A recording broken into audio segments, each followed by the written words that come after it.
I'm Logan Crawford, and right now on GBN, we are talking to Phil Shinnick. He is an Olympic long jumper and peace activist.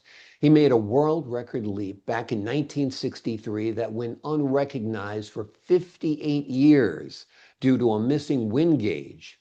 He has penned a powerful book. It's called Beating the Odds: Stories of Truth and Justice. In the book, he shares his extraordinary journey through elite sports, global travels, and the long fight for fairness. His memoir is a powerful reflection on perseverance, purpose, and the pursuit of justice both on and off the field. We're delighted to have this very talented author join us here today. We thank the team at Atticus Publishing for helping us put him on TV today. And we ask viewers like you to support authors like him by subscribing to our channel and by purchasing his amazing book. The links are below this interview. Phil, great to see you here today. Thank you so much for joining me. Well, great. I'm happy we're together and talking, and I'm ready for everything and anything. You look great. It's hard to believe you broke a world record back in 1963.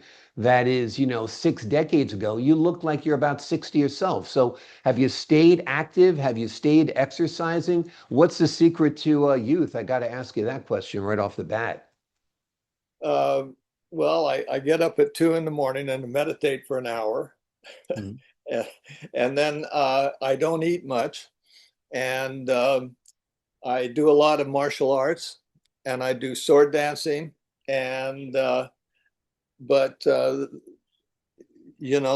I'm 82, but most of my friends are 6 feet under. And a lot of them didn't take care of themselves. But during this world record, I realized the only thing that would really hurt me is me by not taking care of myself. And so that was my mantra. That's basically it. Well, Every that day. is an amazing regimen. You're doing everything right. You're moving a lot. You're socially engaged. You're meditating and limiting your calories, I think, is the number one thing that most people don't do right. I know as I get older, I can eat less and less. And I think that's for a reason if you're going to stay lean and trim and fit. So you look amazing. I had to get that out of the way right away for our viewers. 58 years you battled for recognition of your world record. What was that like? What kept you motivated, and how did you finally succeed? Well, it's a question of honor, isn't it? Yeah. And so I was dishonored for 58 years. But there's a Greek tragedy where a guy he should have got the shield of Apollo because he was a war hero and he didn't get it. And so he was really upset and he committed suicide. And I said, I'm not going to hurt myself because I don't have honor. It's honor and dishonor, they all come with life. So I think that's what saved me is that not get into it too much. Yeah. So, about 6 decades of fighting for recognition, you finally got it. What was the turning point that you actually got your recognition that you were a world record holder? I outlived my nemesis. No, truly, truly, truly. Yeah. I had to wait for most of them to die. New leadership. Seb Kolb then became the head of the World Athletics, and he's a buddy of mine. He's a world record holder. He's an Olympic champion. He understands. And the people before him were not athletes. They were, you know, they believed in rules before athleticism. And so Seb really, he gave me permission to go to the court of arbitration of sports, and that took a long time to do. And halfway through waiting for it, I woke up one morning and my whole body and skin broke out on a rash. And I said, "What's this all about?" And I realized I had stories in my head. So for 33 days, 3 hours a day, each morning, they came. And that's how I wrote my book. And after I wrote that, all of the stuff was out of my head and I was free. And so writing in a way frees you, because it gets it out. Yeah, absolutely. Absolutely. Talk to us about your record-breaking jump. How old were you at the time? What were the circumstances? And this broken wind gauge, what's that all about? Well, I had never been defeated in the long jump. I was state champion. So I went to the conference championships, USC, UCLA, and they didn't rake the pit. So when I jumped, I had a couple of fouls jump, and when I jumped, I hit hard pan. I landed on my back, and I was disqualified from the competition. This is 9 o'clock in the morning. So I moped for the whole day. I was mad. I was disgusted. This is the biggest meet of my life. Then at 5 o'clock in the afternoon, somebody said to me, Phil, you want to go to Modesto? Ralph Boston, the world record holder, is there. And so we got in the car, Brian Sternberg and I, a pole vaulter, and we went to Modesto, and we got there, but I hadn't eaten all day. So we got a hamburger and a milkshake at 7 o'clock. I walked out on the field at 7:10. They called my name. I ran through my steps quickly, and I jumped in, and I jumped near 27 feet, and I fouled, and I said, I'm going to break the world record. So I said, Brian, I'm going to break the world. He says, you break the world record, I'll break the world record. So the next jump, I jumped 27.4, and Ralph jumped 27.2 and 3/4 that day. And so I beat the Olympic champ and set the world record. Now, at that time, there wasn't a requirement that there was a reading for the wind gauge. If the meet director said it was okay, it was okay. So it was an ambivalent situation.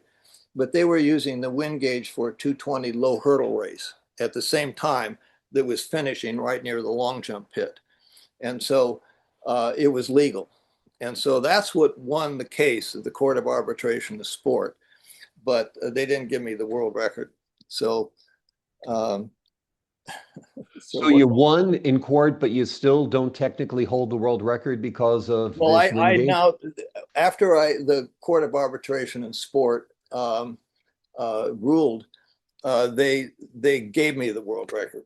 So Okay. now I have a plaque, and I think it's here someplace. And Seb Cole made it up for me. And then in Eugene, Oregon, he had the current world record holder, Mike Powell, presented it to me in Eugene, Oregon. So 58 years, that's a long time. It is. It is. It's a lifetime for a lot of people, for most people. But we're glad you finally did get recognized. How did that impact your life? You broke the world record, but you weren't formally recognized. Was there kind of an asterisk by your name for a while, like this guy broke the world record, but, That was, that kind of thing? yeah, that was exactly it. But I went ahead and competed. I competed in 10 countries. I got 50 medals. I was chosen captain of the U.S. national team. I'm a good high jumper. So I Yeah. have silver and bronze, and I'm a great sprinter. So I have a bronze medal. And I ran first leg in the men's 400 Olympic team. So I'm a good high jumper and sprinter as well as a long jumper. So I spent most of my time in other events besides the long jump. So, but I love sport. I'm a sportsman. Yeah, absolutely. Are you a native New Yorker? I'm from I'm from Washington and Idaho, but I'm a New Yorker. There's no place on earth like New York. People like me, they come here. I'm a world record holder. I'm a great author. I'm a nobody. Everyone's got some. The next door neighbor, has got. I have an Emmy. Everyone is accomplished in New York. So Yeah. it's a home for me. I'm ordinary here. I like that. It's also nice just to walk out your door and have 20 cafes and 30 Oh, restaurants and the whole it, world at your it's the center fingertips. of the world for Yeah. people. You don't even hear English in the subway. People are speaking a million different languages. Yeah. They're from Africa, they're from Asia, and I'm looking right now. I'm looking at Riverside Drive, so I just walk across the street and I'm in a park. Yeah, So this is my exactly. home now. And the energy is there. As soon as you walk out of your door in the morning, I had a place on 77th Street. I would step out of the door in the morning and it would be like stepping into traffic, because everybody's buzzing by so fast. And so you kind of pick up on that energy, and I think it's wonderful. Let's talk about founding Athletes United for Peace. Talk to us a little bit about that. Well, it's really nuclear war. At that time, everyone was increasing the nukes in Russia and the United States. And so I joined scientists and athletes throughout the world. And I got Olympic champions and world record holders from all countries to join Athletes United for Peace. And the purpose was to bring Russia and China together with the United States, the three of them. And when they made peace, the world would be at peace. And so my whole impetus was to make peace. So I competed in Russia in 1969. I made the team. So I went all through Russia. And so the Russians really love me because, first of all, I'm white. And they say no, that the athletes from America could not compete if they take away the black athletes. Mm. But then there's Phil Shinnick, who can do it. So that was a bogus thing, I think. I think that the black athletes are just more of their culture. I don't think it has anything to do with skin color, No, absolutely not. I think it's some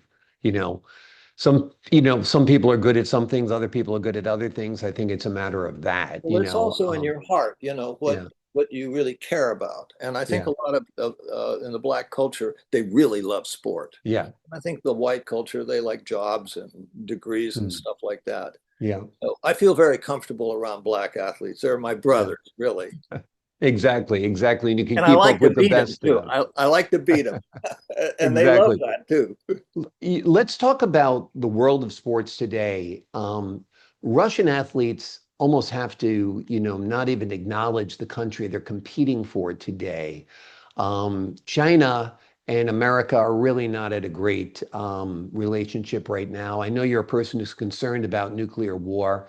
What do you make of what's happening globally? And I think that perhaps sports could be a bridge to a better dynamic than we have right now if things weren't so bad. What are your thoughts on the climate today? I think you're right. I think sports is a way to mute that antagonism and to see that we're all people. And so I think that's why I founded Athletes United for Peace, because I think sports is the way to make peace. The fact that you're competing in peace is peace. And so, and in terms of China, I was in China in 1976 when Mao was alive. Yeah. And so I have a long history in China, and I have a license in Chinese medicine. Never took a course in Chinese medicine, but I passed the national exam. Wow. So I'm really close to, to China, but I really love Russia. So, I'm unique in that way. Yeah, absolutely. Talk to us a little bit about your book. What do you hope readers take away from it?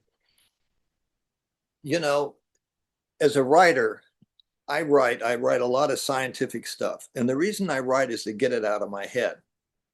And so I had all these stories about sports in my head. And so writing it really freed me. So I didn't have any intent to where it would go. I feel if I just wrote it, I'll be liberated.